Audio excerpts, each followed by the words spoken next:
जब बचे सिपाही सेनापति के पास आए तो उनकी गिनती 25 से 13 हो चुकी थी। उन्हें चारों तरफ से अजीब अजीब। हेलो दोस्तों, स्वागत है आपका हमारे YouTube चैनल भूत वर्स पे। ये बात आज से लगभग 200 साल पहले की है, जब पूरी दुनिया में धीरे धीरे ये खबर फैलने लगी कि कोई इंसानों का खून पीकर उन्हें मार दे रहा है। और वो दिन ज्यादा दूर नहीं था जब ये खबर हमारे राज्य में गूंजने लगी। लोगों में ये खबर बहुत तेजी से फैलने लगी। प्रेत जैसे डरावने लोग जिनके 2 बड़े दांत हैं, वो हमारे राज्य में घुस आए हैं। उनके बारे में ये भी वहां के लोग कहते थे कि वो हवा की तरह तेज है। कुछ दिन बाद ही ये बातें सच होती दिखाई देने लगी। एक दिन एक लड़की अपने घर में सो रही थी, तभी वहां पर प्रेत जैसा दिखने वाला प्राणी उसके घर में घुस गया। उसके बाद वो प्रेत उसको अपनी हवस का शिकार बनाकर उसके गले पर काट लेता है और उसका खून चूसकर उसे मार देता है। उसके बाद तो जैसे सिलसिला ही शुरू हो गया। आए दिन किसी न किसी आदमी या औरत की लाश मिलती थी। हर लाशों के गले पर दांत के निशान मिलते थे। तब सभी ने ये प्रेत जैसे दिखने वाले प्राणियों का नाम रक्त पिशाच रखा। यह तो बस रक्त पिशाचों का कहर की शुरुआत थी। पिशाचों के डर से अब रात में लोगों ने बाहर निकलना भी बंद कर दिया, क्योंकि पिशाच रात को ही बाहर आते थे। पिशाचों को जो लड़की या औरत पसंद आती थी, वो उन्हें अपनी हवस का शिकार बनाकर उनका खून पीकर उन्हें मार डालते थे। और जब कोई आदमी या औरत उन्हें ज्यादा पसंद आ जाता तो वो उन्हें काटकर अपने जैसा बना देते थे, जिससे फिर वो आदमी या औरत अब इंसान नहीं रहते थे। वो उनके साथ ही चले जाते थे और उन्हीं पिशाचों की तरह पिशाच बनकर इंसानों का खून पीते थे।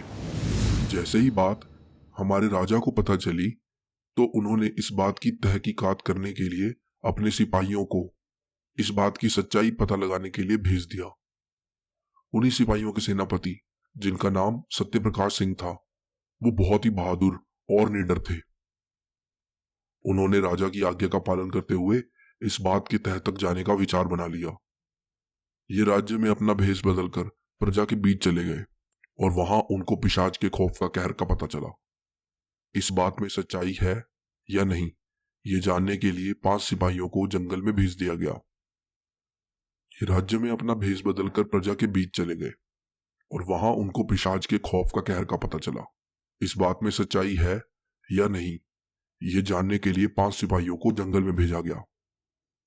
इन्हें लगा कि कोई शायद खुखार जानवर हमारे राज्य में घुस आया है।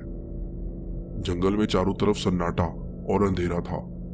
जब वो 5 सिपाही जंगल में थोड़ी दूर पहुंचते हैं तो उन्हें किसी इंसान के चीखने की आवाज सुनाई देती है। वो उस आवाज का पीछा करते हुए दौड़ कर जाते हैं। वो देखते हैं कि कोई उस इंसान का खून पी रहा है। यह देखकर वो अपना भाला लेकर उसकी तरफ दौड़ते हैं, पर वो अचानक कहीं गायब हो जाता है और तब तक वो इंसान मर चुका होता है। ये सिपाही कुछ सोच पाते कि वो क्या बला थी, उससे पहले सबसे पीछे खड़ा उनका सिपाही गायब हो जाता है और थोड़ी देर में इनके ऊपर ही उस सिपाही की लाश गिरती है, जिसके गले में वही काटने का निशान था। यह देखकर चारों सिपाही बहुत डर जाते हैं। वो हर तरफ देखने की कोशिश करते हैं, पर उन्हें कुछ नजर नहीं आता। तभी सामने से बहुत तेजी से एक पिशाच उन पर हमला करता है और एक सिपाही को पकड़कर उनका खून चूसने लगता है। बाकी सिपाही उस पर अपना भाला चलाते हैं, पर उसे कुछ असर नहीं होता। तभी पीछे से एक औरत पिशाच उसमें से एक सिपाही पर हमला कर उसे मार डालती है। बाकी के 2 सिपाही अपनी जान बचाकर बहुत तेजी से वहां से भागते हैं, पर उन्हें नहीं पता कि उनका पाला आज किससे पड़ा है। वो पिशाच चुटकी भर में दोनों को मार डालते हैं। अगली सुबह जब सिपाही वापस नहीं आते, तब सेनापति सत्यप्रकाश को ये बात खटकती है और इस बात का पता लगाने के लिए वो खुद जंगल में जाता है और उन्हें वहां उन 5 सिपाहियों की लाशें अलग अलग जगहों पर खून से लथपथ मिलती हैं। तब सेनापति को लगता है कि वो पिशाच शायद सच में है, ये कोई मनगढ़ंत कहानी नहीं है और वो शायद इसी जंगल में रहते हैं। इसीलिए वो वापस चला जाता है और करीब 25 सिपाहियों के साथ वापस जंगल में आता है। क्योंकि और सिपाही राजा की आज्ञा पर पूरे राज्य में फैले हुए थे, इसीलिए सेनापति के पास उस समय सिर्फ 25 सिपाही ही बचे थे। सेनापति जंगल में वापस आकर 25 सिपाहियों के जरिए जाल बनाता है ताकि पिशाचों को फंसाया जा सके। वो घड़ी भी आ जाती है जो सेनापति सहित उन 25 सिपाहियों की जिंदगी और मौत तय करने वाली थी। रात होती है और सारे सिपाही छुपे रहते हैं, पर पिशाचों के आगे एक भी जाल इनका साथ नहीं देता। पिशाचों ने सिपाहियों के खून को सूंघ लिया था और वो जहां छुपे थे वहां पहुंचकर उन्हें मारने लगे। धीरे धीरे सिपाहियों में भगदड़ मच गई और वो इधर उधर भागने लगे। तब सेनापति ने उन्हें अपने पास आकर एक साथ होकर पिशाचों से लड़ने को कहा। जब बचे सिपाही सेनापति के पास आए तो उनकी गिनती 25 से 13 हो चुकी थी।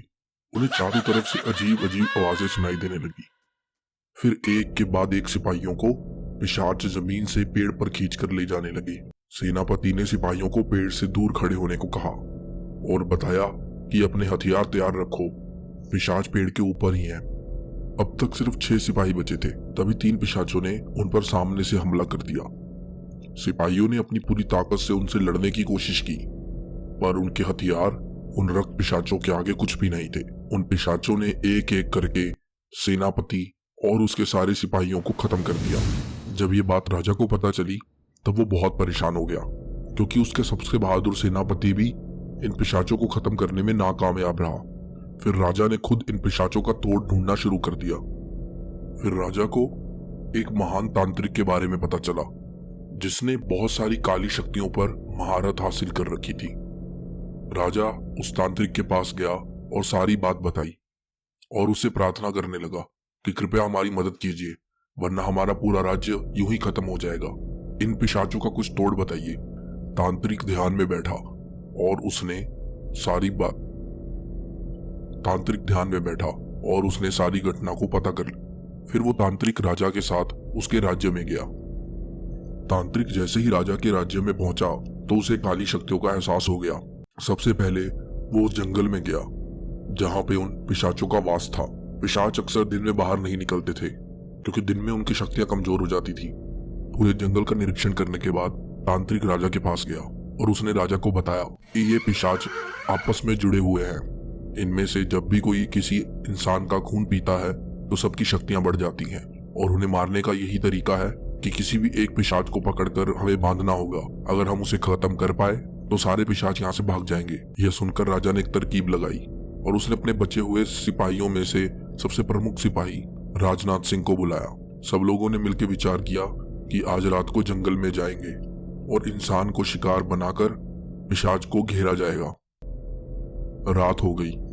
रात को तांत्रिक राजा और उसके कुछ सिपाही जंगल में गए। राजा के बताए अनुसार कुछ सिपाही जंगल के बीचों बीच खड़े हो गए और उन पिशाचों का मजाक उड़ाने लगे, जिससे कि पिशाच गुस्सा होकर वहां प्रकट हो और उन पर हमला करे। और ऐसा ही हुआ। पेड़ से एक बड़े शरीर वाला पिशाच जिसकी लंबे लंबे दांत, लाल आंखें और लंबे लंबे नाखून थे, वो उन सिपाहियों पर कूदा और उन्हें अपने हाथ में पकड़कर हवा में उठा दिया। पिशाच ने जैसे ही सिपाही को पकड़कर उसे काटने की कोशिश की, तभी वो कमजोर होने लगा। उसने देखा कि उसके चारों तरफ तांत्रिक ने एक रेखा बना दी थी जिसके बीच में वो फंस गया था। उसने सिपाही को छोड़ वहां से भागने की कोशिश की, लेकिन वो उस रेखा से बाहर नहीं जा पाया। इतने में राजा और तांत्रिक भी उसी रेखा के अंदर चले गए। उस तांत्रिक की रेखा की वजह से पिशाच की शक्तियां कम होने लगी और वो दर्द में चिल्लाने लगा। उस पिशाच की दर्दनाक आवाज सुनकर उसके साथी पेड़ों पर से नीचे आ गए और जोर जोर से चिल्लाने लगे, लेकिन वो उस रेखा के अंदर नहीं आ सकते थे क्योंकि उस रेखा के अंदर आते ही उनकी शक्तियां चली जाती। उस समय राजा ने देखा कि उसके आसपास हजारों की संख्या में पिशाच थे, कोई बड़ा कोई छोटा। उन पिशाचों में राजा का सेनापति भी था। कुछ लोग भी थे गांव के जो गायब हुए थे, कोई बच्चा कोई बूढ़ा और ना जाने कैसे कैसे लोग। ये सब देखकर राजा और उसके सिपाही थर थर कांप रहे थे, लेकिन उन्हें तांत्रिक के होने का सहारा भी था। रात भर पिशाच चिल्लाते रहे और उनको डराते रहे, लेकिन तांत्रिक के कहे अनुसार राजा और उनके सिपाहियों में से कोई भी उस रेखा के बाहर नहीं निकला। सुबह होते ही जैसे ही सूरज की पहली किरण पड़ी तो सभी के सभी पिशाच वहां से गायब हो गए और पिशाच जिसको उन्होंने रेखा में बांध रखा था वो बिल्कुल कमजोर होकर मूर्छित हो गया। राजा के सिपाही उसे बांधकर अपने साथ ले गए और तांत्रिक ने उस पर जादुई विद्या और तंत्र मंत्र कर उसे जला दिया। उसके जलते ही जैसे चारों तरफ से काला धुआं पैदा हो गया। आग उस एक पिशाच को लगाई जा रही थी, लेकिन पूरा जंगल मानो ऐसे काला हो गया जैसे पूरे जंगल को आग लग गई हो और पूरे जंगल से डरावनी आवाजें आने लगी और फिर धीरे धीरे करके एक के बाद एक पिशाच वहां से गायब होने लगे। और इस तरह तांत्रिक और राजा ने मिलके अपनी प्रजा और अपने राज्य को बचा लिया। पर कहते हैं पिशाच आज भी हमारे बीच इंसानों की तरह ही रह रहे हैं और कहते हैं कि वो सही समय आने पर दोबारा बाहर आएंगे और इंसानों को खत्म कर देंगे।